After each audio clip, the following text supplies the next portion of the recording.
The Adventures of Sherlock Holmes, by Sir Arthur Conan Doyle. Adventure 1. A Scandal in Bohemia. To Sherlock Holmes she is always the woman. I have seldom heard him mention her under any other name. In his eyes she eclipses and predominates the whole of her sex. It was not that he felt any emotion akin to love for Irene Adler. All emotions, and that one particularly, were abhorrent to his cold, precise, but admirably balanced mind. He was, I take it, the most perfect reasoning and observing machine that the world has seen, but as a lover he would have placed himself in a false position. He never spoke of the softer passions, save with a gibe and a sneer. They were admirable things for the observer, excellent for drawing the veil from men's motives and actions. But for the trained reasoner to admit such intrusions into his own delicate and finely adjusted temperament was to introduce a distracting factor which might throw a doubt upon all his mental results. Grit in a sensitive instrument, or a crack in one of his own high-power lenses, would not be more disturbing than a strong emotion in a nature such as his. And yet there was but one woman to him, and that woman was the late Irene Adler, of dubious and questionable memory. I had seen little of Holmes lately. My marriage had drifted us away from each other. My own complete happiness, and the home-centered interests which rise up around the man who first finds himself master of his own establishment, was sufficient to absorb all my attention, while Holmes, who loathed every form of society with his whole Bohemian soul, remained in our lodgings in Baker Street, buried among his old books, and alternating from week to week between cocaine and ambition, the drowsiness of the drug, and the fierce energy of his own keen nature. He was still, as ever, deeply attracted by the study of crime, and occupied his immense faculties and extraordinary powers of observation in following out those clues and clearing up those mysteries which had been abandoned as hopeless by the official police. From time to time I heard some vague account of his doings, of his summons to Odessa in the case of the Trepoff murder, of his clearing up of the singular tragedy of the Atkinson brothers at Trincomalee, and finally of the mission which he had accomplished so delicately and successfully for the reigning family of Holland. Beyond these signs of his activity, however, which I merely shared with all the readers of the daily press, I knew little of my former friend and companion. One night, it was on the 20th of March, 1888, I was returning from a journey to a patient, for I had now returned to civil practice, when my way led me through Baker Street. As I passed the well-remembered door, which must always be associated in my mind with my wooing and with the dark incidents of the study in scarlet, I was seized with a keen desire to see Holmes again, and to know how he was employing his extraordinary powers. His rooms were brilliantly lit, and even as I looked up, I saw his tall, spare figure pass twice in a dark silhouette against the blind. He was pacing the room swiftly, eagerly, with his head sunk upon his chest and his hands clasped behind him.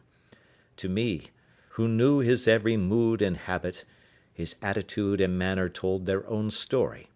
He was at work again. He had risen out of his drug-created dreams and was hot upon the scent of some new problem. I rang the bell, and was shown up to the chamber which had formerly been in part my own. His manner was not effusive, it seldom was, but he was glad, I think, to see me. With hardly a word spoken, but with a kindly eye, he waved me to an armchair, threw across his case of cigars, and indicated a spirit case and a gasogene in the corner. Then he stood before the fire and looked me over in his singular introspective fashion. "Wedlock suits you," he remarked. "I think, Watson, that you have put on 7½ pounds since I saw you." "7," I answered. "Indeed, I should have thought a little more. Just a trifle more, I fancy, Watson. And in practice again, I observe. You did not tell me that you intended to go into harness." Then how do you know? I see it, I deduce it. How do I know that you have been getting yourself very wet lately, and that you have a most clumsy and careless servant girl? My dear Holmes, said I, this is too much. You would certainly have been burned had you lived a few centuries ago. It is true that I had a country walk on Thursday and came home in a dreadful mess, but as I have changed my clothes, I can't imagine how you deduce it. As to Mary Jane, she is incorrigible, and my wife has given her notice, but there again, I fail to see how you work it out. He chuckled to himself and rubbed his long, nervous hands together. It is simplicity itself, said he. My eyes tell me that on the inside of your left shoe, just where the firelight strikes it, the leather is scored by 6 almost parallel cuts. Obviously, they have been caused by someone who has very carelessly scraped round the edges of the sole in order to remove crusted mud from it. Hence, you see, my double deduction that you have been out in vile weather, and that you had a particularly malignant boot-slitting specimen of the London slavey. As to your practice, if a gentleman walks into my rooms smelling of iodoform, with a black mark of nitrate of silver upon his right forefinger, and a bulge on the right side of his top hat, to show where he has secreted his stethoscope, I must be dull indeed, if I do not pronounce him to be an active member of the medical profession. I could not help laughing at the ease with which he explained his process of deduction. When I hear you give your reasons, I remarked, the thing always appears to me to be so ridiculously simple that I could easily do it myself, though at each successive instance of your reasoning I am baffled until you explain your process. And yet I believe that my eyes are as good as yours.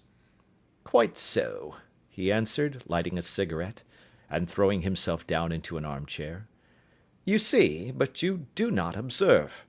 The distinction is clear. For example, you have frequently seen the steps which lead up from the hall to this room. Frequently. How often? Well, some hundreds of times. Then how many are there? How many? I don't know. Quite so. You have not observed, and yet you have seen. That is just my point. Now, I know that there are 17 steps, because I have both seen and observed. By the way, since you are interested in these little problems, and since you are good enough to chronicle one or two of my trifling experiences, you may be interested in this. He threw over a sheet of thick, pink-tinted notepaper which had been lying open upon the table. It came by the last post, said he. Read it aloud.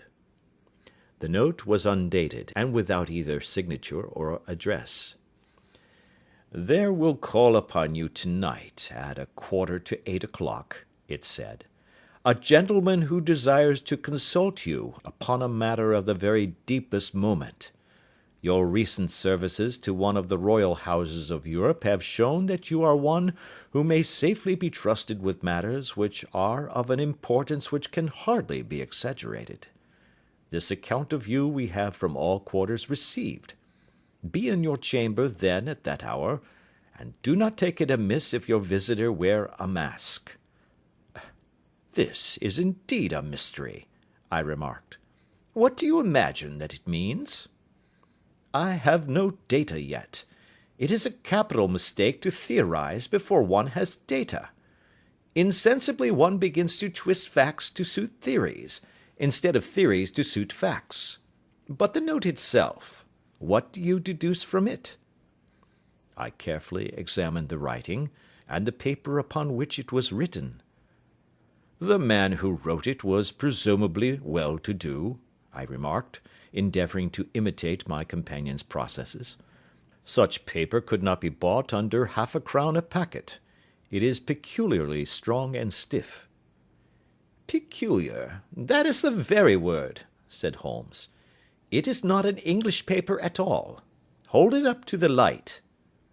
I did so, and saw a large E with a small g, a a capital P, and a large capital G with a small t woven into the texture of the paper. "What do you make of that?" asked Holmes. "The name of the maker, no doubt, or his monogram, rather." "Not at all. The G with a small t stands for Gesellschaft, which is German for company. It is a customary contraction like our CO for company. P, of course, stands for Papier. Now for the EG. Let us glance at our Continental Gazetteer." He took down a heavy brown volume from his shelves. Iglonitz, here we are, Egria. It is in a German-speaking country, in Bohemia, not far from Carlsbad. Remarkable as being the scene of the death of Wallenstein, and for its numerous glass factories and paper mills. Ha ha, my boy, what do you make of that? His eyes sparkled, and he sent up a great blue triumphant cloud from his cigarette. "The paper was made in Bohemia," I said. "Precisely, and the man who wrote the note is a German. Do you note the peculiar construction of the sentence? 'This account of you we have from all quarters received'? A Frenchman or Russian could not have written that. It is the German who is so uncourteous to his verbs. It only remains, therefore, to discover what is wanted by this German who writes upon Bohemian paper, and prefers wearing a mask to showing his face. And here he comes, if I am not mistaken, to resolve all our doubts." As he spoke, there was a sharp sound of horses' hoofs and grating wheels against the curb, followed by a sharp pull at the bell. Holmes whistled. "A pair, by the sound," said he. "Yes," he continued, glancing out of the window. "A nice little brougham and a pair of beauties. 150 guineas apiece. There's money in this case, Watson, if there is nothing else." "I think that I had better go, Holmes." "Not a bit, Doctor. Stay where you are. I am lost without my Boswell, and this promises to be interesting. It would be a pity to miss it." "But your client—" "Never mind him. I may want your help, and so may he. Here he comes. Sit down in that armchair, Doctor, and give us your best attention." A slow and heavy step, which had been heard upon the stairs and in the passage, paused immediately outside the door. Then there was a loud and authoritative tap. "Come in," said Holmes. A man entered, who could hardly have been less than 6 feet 6 inches in height, with the chest and limbs of a Hercules. His dress was rich, with a richness which would, in England, be looked upon as akin to bad taste. Heavy bands of astrakhan were slashed across the sleeves and fronts of his double-breasted coat, while the deep blue cloak which was thrown over his shoulders was lined with flame-coloured silk, and secured at the neck with a brooch, which consisted of a single flaming beryl. Boots, which extended halfway up his calves, and which were trimmed at the tops with rich brown fur, completed the impression of barbaric opulence which was suggested by his whole appearance. He carried a broad-brimmed hat in his hand, while he wore across the upper part of his face, extending down past the cheekbones, a black vizard mask, which he had apparently adjusted that very moment, for his hand was still raised to it as he entered. From the lower part of the face he appeared to be a man of strong character, with a thick, hanging lip, and a long, straight chin suggestive of resolution pushed to the length of obstinacy.